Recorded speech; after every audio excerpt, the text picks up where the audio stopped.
उदाहरण देके बताऊंगा। जो भी डिबेट करना चाहता है, मैं चैलेंज करके कहता हूं, जिस भी पार्टी के राष्ट्रीय अध्यक्ष में हिम्मत हो वो आजाद समाज पार्टी के राष्ट्रीय अध्यक्ष से डिबेट करे। ये जो यूजीसी आया, मैं इसका धन्यवाद करूंगा, इस गाइडलाइन का। इसके आने से कई लोगों के चेहरे बेनकाब हुए जो कहते थे हम सेकुलर हैं, हम न्यायप्रिय हैं। सबसे ज्यादा बेनकाब अगर कोई नारा हुआ है तो वो नारा है जो नारा लग रहा था कि जात पात की करो विदाई, हिंदू हिंदू भाई भाई। वो नारा भी बेनकाब। अपनी मांगों को लेकर इकट्ठा हुए और ये अधिकार बाबा साहब अंबेडकर के द्वारा लिखे गए संविधान ने हमें दिया है। और ये अधिकार सिर्फ हमें नहीं दिया, ये अधिकार देश के हर एक उस व्यक्ति को दिया है जो अपने ऊपर हुए अत्याचार, अन्याय, जुल्म, जाति, अपने अधिकारों पे, अतिक्रमण पे आंदोलन कर सकता है, विरोध दर्ज करा सकता है, पत्र लिख सकता है, प्रयास कर सकता है कि उसके ऊपर जो महसूस कर रहा है कि ये कानून गलत बना है वो कानून को वापस लिया जाए। मैं अभी लोकसभा में था, बजट पे अपनी बात रख के इसलिए आपके बीच देरी से पहुंचा क्योंकि राष्ट्रपति जी के अभिभाषण पे चर्चा नहीं हो पाई। तो बजट एक महत्वपूर्ण विषय है, बजट पे मैंने अपनी बात रखी और फिर अब मैं आपके बीच में हूं। प्यारे साथियों, मैं अपनी बात को शुरू करते हुए बहुजन समाज में जन्मे सभी संतों, गुरुओं और महान पुरुषों को नमन करता हूं।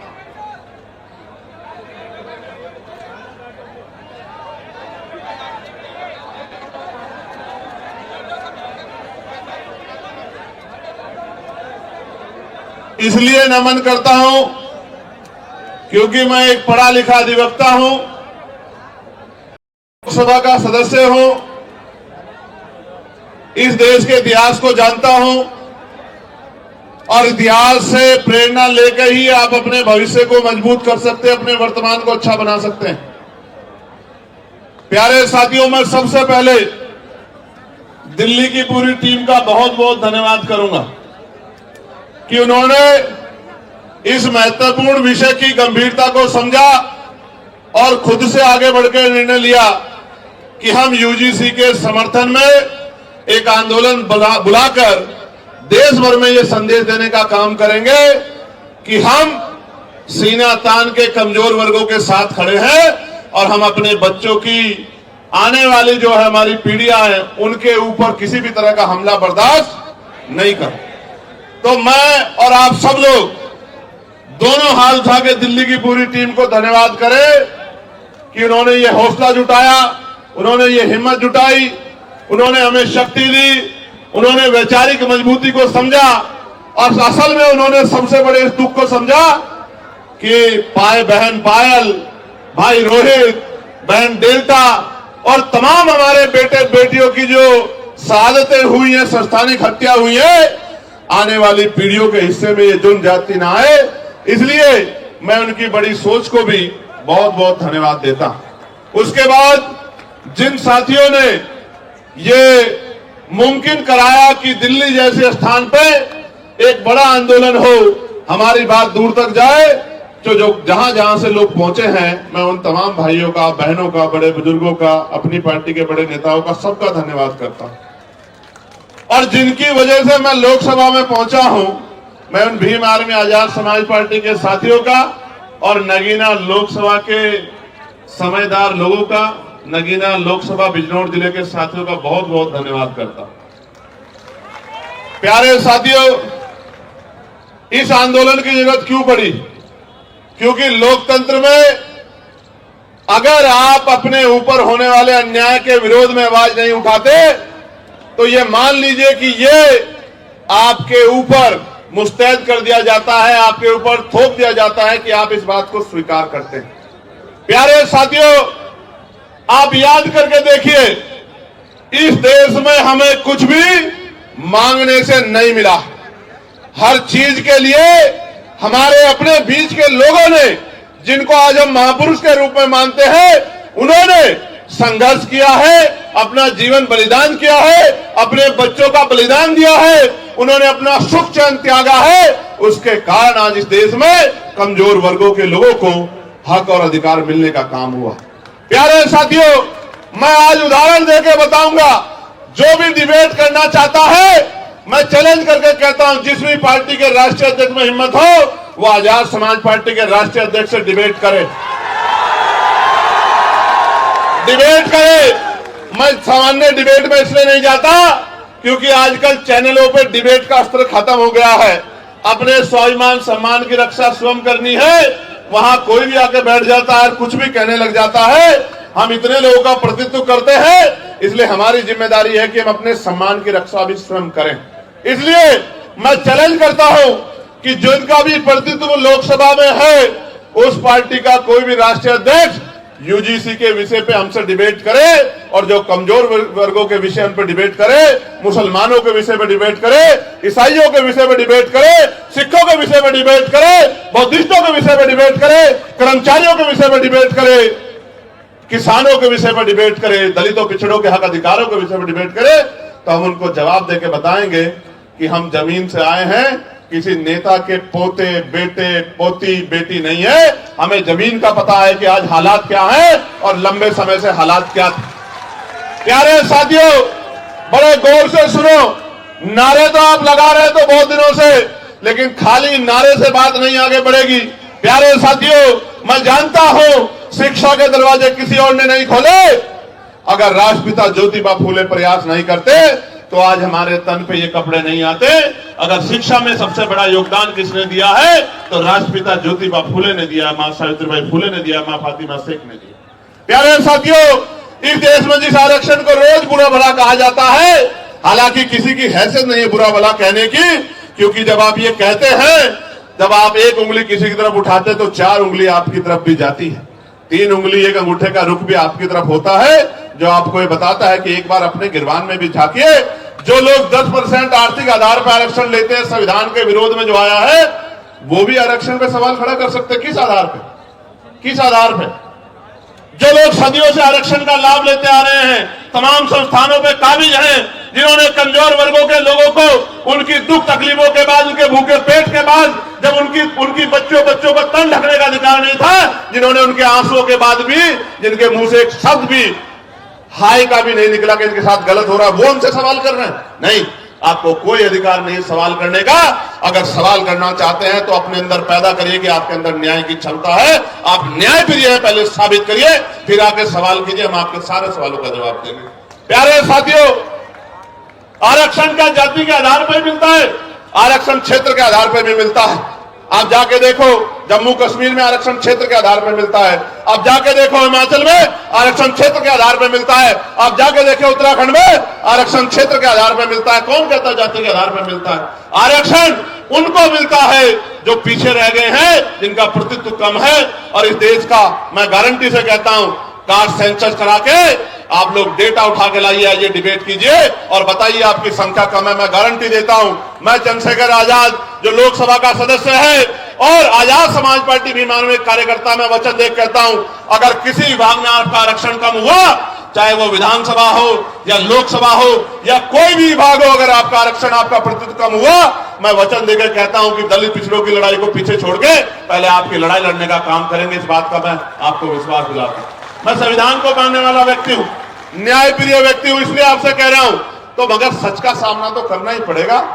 इस देश में अगर आरक्षण आया सबसे पहले तो 1902 में आया, जिसको छत्रपति साहू जी महाराज ने लागू किया, किसी और ने लागू नहीं किया।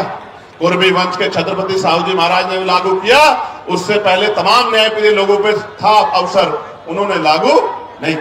इस देश में अगर वोटिंग राइट मिला, इस देश के बहुसंख्यक लोगों को, बालुक लोगों को वैश्विक मताधिकार मिला, सार्वभौमिक मताधिकार मिला, इसका श्रेय अगर किसी को जाता है तो वो बाबा साहब अम्बेडकर को जाता है।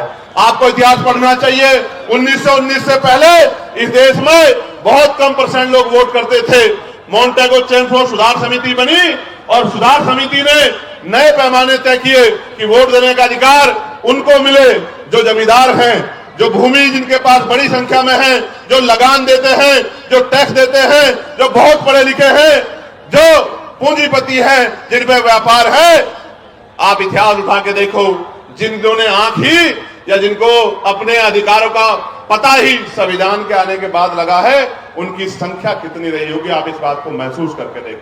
तो इसलिए मैं कह रहा हूं कि कुछ भी मांगने से नहीं मिला है। भारत ऐसा देश है जहां बाबा साहब अम्बेडकर ने जिस तरह आज अभी इकट्ठा हुए बहिष्कृत हितकानी महासभा के बैनर तले ज्ञापन दिया, उस ज्ञापन के बाद साइमन कमीशन भारत आया, और साइमन कमीशन जब भारत आया, उनकी रिपोर्टों के आधार पर गोलमेज कॉन्फ्रेंस हुई, और तीनों गोलमेज कॉन्फ्रेंस के बाद बाबा साहब अम्बेडकर ने यह सुनिश्चित करवाया कि कमजोर वर्गों के लोगों को भी वोट का अधिकार मिलना चाहिए। तब इस देश में, और आपको जान के खुशी होगी कि न्यायप्रिय चरित्र किसे कहते हैं, कि भारत पहला ऐसा देश है कि संविधान के लागू होने के साथ देश की महिलाओं को और गरीब और अमीर तमाम तबकों के लोगों को वोटिंग राइट मिलने का काम हुआ। यह काम अमेरिका नहीं कर पाया, यह काम जर्मनी नहीं कर पाया, यह काम यूरोपियन कंट्री नहीं कर पाई, यह काम इंग्लैंड नहीं कर पाया।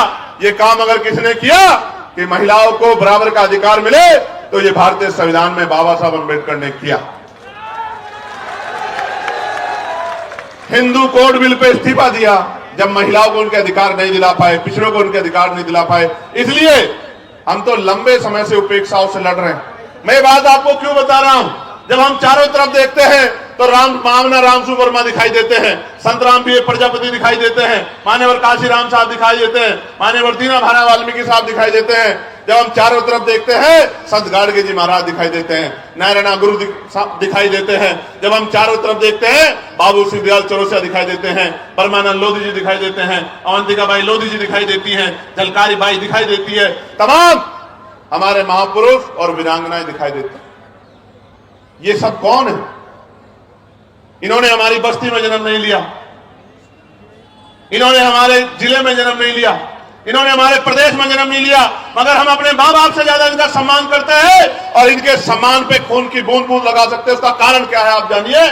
उसका कारण यह है कि इन महापुरुषों ने अपने बच्चों को भी पीछे छोड़ दिया, इन्होंने हमारे लिए अपना पूरा जीवन जिया। इनकी वजह से आज हमें अधिकार मिले। इसका मैं उदाहरण बताता हूं। बाबा साहब अम्बेडकर ने अपने जीवन में 3 लोगों को गुरु माना। धार्मिक गुरु उन्होंने, न्यायिक गुरु के तौर पे उन्होंने महामानव तथागत बुद्ध को अपना गुरु माना। शिक्षा के क्षेत्र में उन्होंने राष्ट्रपिता ज्योतिबा फुले को अपना गुरु माना, और अंधविश्वास पाखंडवाद को यानी कि विज्ञानवाद के तर्क के आधार पर बात करने के लिए उन्होंने गुरु कबीर जी को अपना गुरु माना। आप समझो, बाबा साहब ने राष्ट्रपिता ज्योतिबा फुले को गुरु माना, उनके दिखाए रास्ते पे चले, साहू जी महाराज के रास्ते पे चले। इसी वजह से वो सामाजिक न्याय की बात को मजबूती से रख पाए। कहां थे लोग जब इस देश में स्तन टैक्स लिया जाता था? कहां थे लोग इस देश में जब विधवा विवाह रोका गया था? कहां थे जब सती प्रथाएं होती थी? कौन खड़ा था इस बात को लड़ने के लिए जब महिलाओं को जिंदा जला दिया जाता था? वही महापुरुष खड़े थे जो समझते थे कि हर व्यक्ति के जीवन का मूल्य क्या है। प्यारे साथियों, बात मैं आपको क्यों बता रहा हूं कि हमारी पार्टी के नेता ये बात कह रहे थे कि भाई चंद्रशेखर आजाद पिछड़े वर्ग के लिए मैदान में आए, कोई नहीं आता। मैं उनको कहना चाहता हूं कि आप पिछड़े नहीं हैं, आप हमारे भाई हमसे बिछड़े हुए हैं। आप पिछड़े नहीं हैं, हम सब लोग पिछड़े हैं। आप हमारा परिवार हो, हमारे भाई हो, बस बिछड़े हुए हो, उन बिछड़ों को इकट्ठा करने के लिए हम लोग निकले। और आप ही नहीं, हर पीड़ित, शोषित, वंचित, किसान, कमेरा, वो चाहे बौद्ध हो, सिख हो, सामान्य जाति का भी कोई गरीब है, शोषित है, उसको भी हमारा अपना है, उसके लिए भी हम लोग खड़े हैं। मुस्लिम समाज के लोग, क्या हालत आज आपने देश में देखा? मजारें गिर रही हैं, खानकाएं तोड़ी जा रही हैं, मस्जिदों में बुलडोजर चल रहा है। और अयोध्या में क्या हुआ? जिस व्यक्ति पे आरोप लगा के उसका घर तोड़ दिया, उसको बंद रखा, कोर्ट ने उसको बरी कर दिया।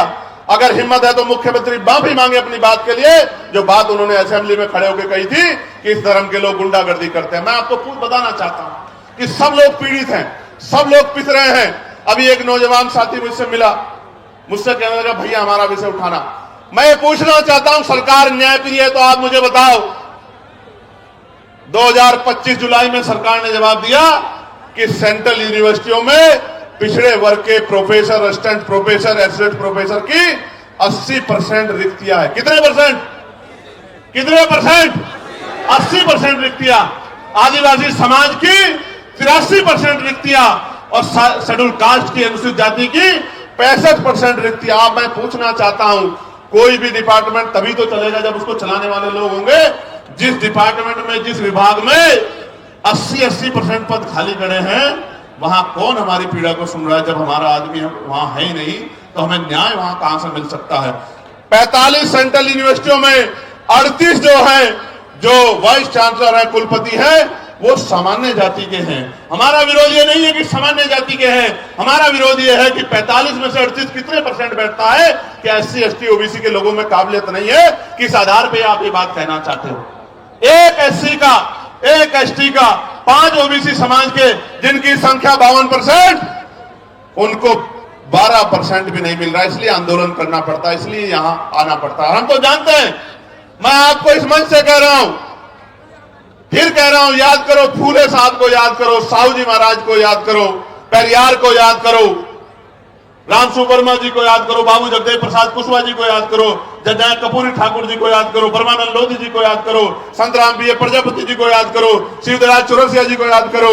और मैं आपको भी कहता हूं, मुस्लिम समाज के मेरे भाइयों, कि अगर सर सैयद अहमद खान नहीं होते तो एक यूनिवर्सिटी भी आपके लिए नहीं बनती। आपको आइडिया नहीं है, कोई आपको पूछने वाला नहीं है। और अगर आपके लिए यूनिवर्सिटियां नहीं होती, आपको तालीम नहीं मिलती, तो आपको इस देश के सिस्टम में आने का मौका ही नहीं मिलता। जब आप डॉक्टर, इंजीनियर, IAS IPS वकील जज नहीं बन पाते, तो आपको कलम में ताकत नहीं होती, आप कहां से किसी का भला कर पाते? आप तो अपना भला भी नहीं कर पाते। आपने देखा, उनके बाद 2 लोगों ने यूनिवर्सिटी बनाने का काम किया, और दोनों के परिवारों का क्या हाल है? आजम भाई के परिवार का क्या हाल है आप देखो, और इकबाल भाई के परिवार का क्या हाल है सहारनपुर में, आपने देखा। अगर वो कोई व्यापारी को वो बना लेता तो कोई दिक्कत नहीं थी। यूनिवर्सिटी बना के पढ़ाओगे और उनको सिस्टम में लाओगे तो लड़ाई हो जाएगी, बस असल बात ये।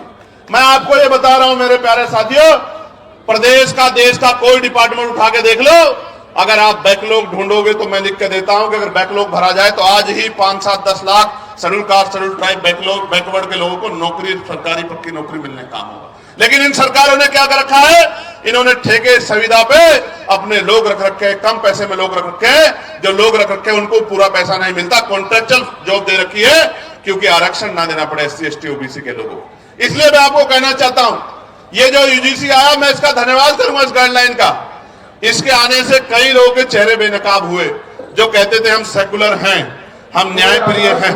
पार्टी के प्रोफेसर से मेरा अनुरोध है कि ये अपने झंडे वंडे जो है साथ लेके सड़क पर मार्च करते हुए ला जाए। ये जो सम्मानित व्यक्ति बोल रहे हैं, मैं इनसे आग्रह करूंगा, जो एडमिनिस्ट्रेशन के लोग यहाँ हैं, मैं उनसे आग्रह करूंगा कि हमारे जो सीनियर लोग हैं, एक बार उनसे बात कर लें, ये बीच में ना अपनी बात को रखे और ये भाषा शैली सुधारे। झंडे वंडे नहीं होते हैं, ये झंडा हमारा सम्मान है। और इस बार अगर ये भाषा शैली नहीं सुधारेंगे तो फिर ये आंदोलन आज ही नहीं, अब आगे कल के लिए भी कह दूंगा और लोगों को अपील कर दूंगा, फिर देख लेना संभाल नहीं पाओगे, क्यों करोगे। प्यारे साथियों, मैं आपको कुछ और कहना चाहता हूं, गौर से सुनो, इन बातों पर ध्यान मत दो। ये तो पुलिस के भाई हैं, एडमिनिस्ट्रेशन के भाई हैं, सरकार के हिसाब से काम करते हैं, हमें इनकी मदद लेनी है, हमारा इनका कोई झगड़ा नहीं। आप गौर से सुनो मेरी बात को। कई लोगों के चेहरे बेनकाब हुए, कई पार्टियों के चेहरे बेनकाब हुए, कई नेताओं के चेहरे बेनकाब हुए, कई सामाजिक संगठनों के चेहरे बेनकाब हुए, और सबसे ज्यादा बेनकाब अगर कोई नारा हुआ है तो वो नारा है जो नारा लग रहा था कि जात पात की करो विदाई, हिंदू हिंदू भाई भाई। वो नारा भी बेनकाब हो गया, वो नारा झूठा था। अगर वो नारा सच्चा होता तो मैं पूछना चाहता हूं कि जब मंडल कमीशन की बात आती है, जब SC ST आयोग की बात आती है, SC ST एक्ट की बात आती है, जब UGC की नई गाइडलाइन की बात आती है, तो आप आंदोलन क्यों करते हो हमारे खिलाफ? क्यों हमारे खिलाफ आंदोलन करते हो? क्यों आप हमारे खिलाफ आंदोलन करके सड़कें जाम करने का काम करते हो? क्यों आप आंदोलन करके, जो कहते थे कि प्रधानमंत्री हिंदू हृदय सम्राट है, उन्हीं प्रधानमंत्री को बताओ कहा गया, नहीं कहा गया, कैसे कैसे शब्दों से नवाजा गया। तो जिस प्रधानमंत्री के राज में आपको EWS मिला, उन्हीं प्रधानमंत्री को जब एक आपको काल्पनिक ऐसा लगा कि भाई हमारे बच्चों के ऊपर जो है जांच बैठ सकती है, उनपे जो है उनपे मुकदमा दर्ज हो सकता है, सिर्फ काल्पनिक, कोई मामला सामने नहीं आया। हम पे तो उदाहरण है, मैं बताऊंगा पूरी बात में, हम पे उदाहरण है, कोई मामला सामने नहीं आया तो आप आंदोलन करने चले आए। क्योंकि जब भी मंडल कमीशन कहां से हिंदुओं के खिलाफ था, मुझे बताओ। अगर मेरे भाइयों को कुछ मिल रहा है और मैं विरोध कर रहा हूं तो मैं कहां से उनका भाई हुआ, आप मुझे बताओ। देखो, बहुत कुछ बेनकाब हुआ। बेनकाब ये हुआ है कि जाति सत्य है, जाति सत्य है, और जाति को ठुकराया नहीं जा सकता। जिसको हिंदू हृदय सम्राट कहते थे, उसी को जाति के आधार पर गाली देने का काम कर दे। इसका मतलब जब तक वो व्यक्ति आपका काम करेगा तब तक आप उसको पलकों बिठा के रखोगे, और जैसे ही वो कोई और उनका रोल भी नहीं यूजीसी में, तो आप उनको गाली देने लग जाओगे। ये है जाति का सत्य। मैं और बताता हूं, हाथ कंगन को आरसी क्या और पढ़े लिखे को फारसी क्या। कल ही एक मामला हुआ एक बैंक में, दो बेटियां थी। वो एक बेटी कहती है कि मैं ठाकुर ठाकुर, और दूसरी बेटी वो ब्राह्मण समाज की है। मैं तो तमाम महिलाओं का सम्मान करता हूं, लेकिन आप देखो कि उन्होंने क्यों नहीं कहा कि मैं हिंदू हूं, और दूसरी बेटी ने क्यों नहीं कहा मैं हिंदू हूं। एक ने कहा मैं ठाकुर, दूसरे ने कहा मैं ब्राह्मण हूं, और दोनों अपने अपने समाज से समर्थन मांग रही हैं, और दोनों के विरोध में एक दूसरे के समाज के लोग गाली बकने का काम कर रहे हैं। इसलिए मैं आपको बता रहा हूं कि वर्ग की बात ही नहीं है, ये बात जातियों तक जाती है जब आपके अधिकारों पर हमला होता है। और सबसे बड़ी बात देखो, जिनके बच्चों को जो बच्चे मर रहे हैं जिनके, क्योंकि 118% की वृद्धि हुई अपराध में। ये मैं नहीं कह रहा हूं, ये सरकार के आंकड़े कह रहे हैं, एजेंसियों के आंकड़े कह रहे हैं। 118% की वृद्धि हुई, और कानून की ये गाइडलाइन कैसे बनी? सुप्रीम कोर्ट ने ऑर्डर किया कि गाइडलाइन बनाओ यूजीसी को। यूजीसी ने गाइडलाइन बनाई, हमने नहीं बनाई। और उस गाइडलाइन में जैसे ही पिछड़े वर्ग के लोगों को जोड़ा, क्योंकि गाइडलाइन तो 2012 में बनी थी, 2012 में बनी थी, लेकिन जैसे ही पिछड़े वर्ग के लोगों को जोड़ा, तत्काल विरोध शुरू हो गया। मैं आपको बताना चाहता हूं कि इस नारे के पीछे अगर कुछ है तो वो पिछड़े वर्ग के लोगों का विरोध है। इस बात को मेरी आप याद रखना। ये सरकारें, इनकी सोच पिछड़ा वर्ग विरोधी है, और हम इस बात को इसलिए लड़ रहे हैं क्योंकि हम जानते हैं कि राष्ट्रपिता ज्योतिबा फुले हमारे लिए लड़ रहे थे, छत्रपति साहू जी महाराज हमारे लिए लड़ रहे थे, ईवी पेरियार रामानायकर, स्वामी प्यारेलाल यादव हमारे लिए लड़ रहे थे, मामला राम सुवर्मा चौधरी, महाराज सिंह भारती सर, छोटूराम चौधरी, चरण सिंह हमारे लिए लड़ रहे थे। इसलिए आज हम यहाँ सीना तान के खड़े हैं कि हम अपने भाइयों को अकेला नहीं महसूस होने देंगे, उनके साथ। प्यारे साथियों, यूजीसी की बात हुई है, मैं पूछना चाहता हूं, कोई ऐसा प्रोटेस्ट बताओ जो यूजीसी के विरोध में हुआ हो और पुलिस ने उन पर लाठी चलाई हो। कोई एक विरोध आप मुझे बताओ पूरे देश के अंदर, या उनको पकड़ के खींचा हो, या उनके कार्यक्रम में इस तरह से माइक उठा उठा के बीच बीच में कहा हो कि भाई आपके लोग कम है, आपके लोग ज्यादा, कभी हुआ क्या? लेकिन जैसे आप लोग आंदोलन करने आए, कहां बीएचयू में, कहां गोरखपुर यूनिवर्सिटी में, कहां लखनऊ यूनिवर्सिटी में, कहां जेएनयू में, कहां डीयू में, आपको पीट भी रहे हैं और पीट के उठा के बंद भी कर रहे हैं। क्योंकि जो समाज प्रभावी होता है, जिनके पास मीडिया होता है, जिनके अधिकारी होते हैं, जिनकी एजेंसियां होती हैं, जिनके पास वॉइस होती है, उनकी छोटी से छोटी बात भी लाखों मील तक दूर जाती है, और जिनकी आवाज नहीं होती उनको हत्या करके लटका दिया जाता है। तो चारों तरफ सुनसान, चारों तरफ इस तरह का चुप्पी होती है कि जैसे कुछ हुआ ही नहीं। इस देश में क्या नहीं सहा हमने, क्या नहीं सहा इस देश में। हमने लक्ष्मणपुर बातें कांड सुना, जहां हमारी माओ के पेट चीर के और जो बच्चे थे पेट में उनको निकाल के तलवार की नोक पे खड़ा कर दिया। क्या नहीं देखा हमने इस देश में। इस देश के दलितों, पिछड़े मुसलमानों, आदिवासियों ने क्या नहीं सहा। कितने दंगे, कितने जुल्म, कितनी लाशें हमारी जो है, क्या क्या बयां करूं मैं, क्या क्या नहीं सहा इस देश में। कितने दंगे, कितनी एनसीआरबी का डेटा क्या कहता है, कितनी बच्चों की इज्जत लुटती है। मैं कहता हूं सार्वजनिक करो, रिकॉर्ड उठा के बताओ कि जिन बच्चों की 1 लाखों की संख्या में इज्जत लुटती है, किस समाज की, किस समाज के, बताओ एक समाज को।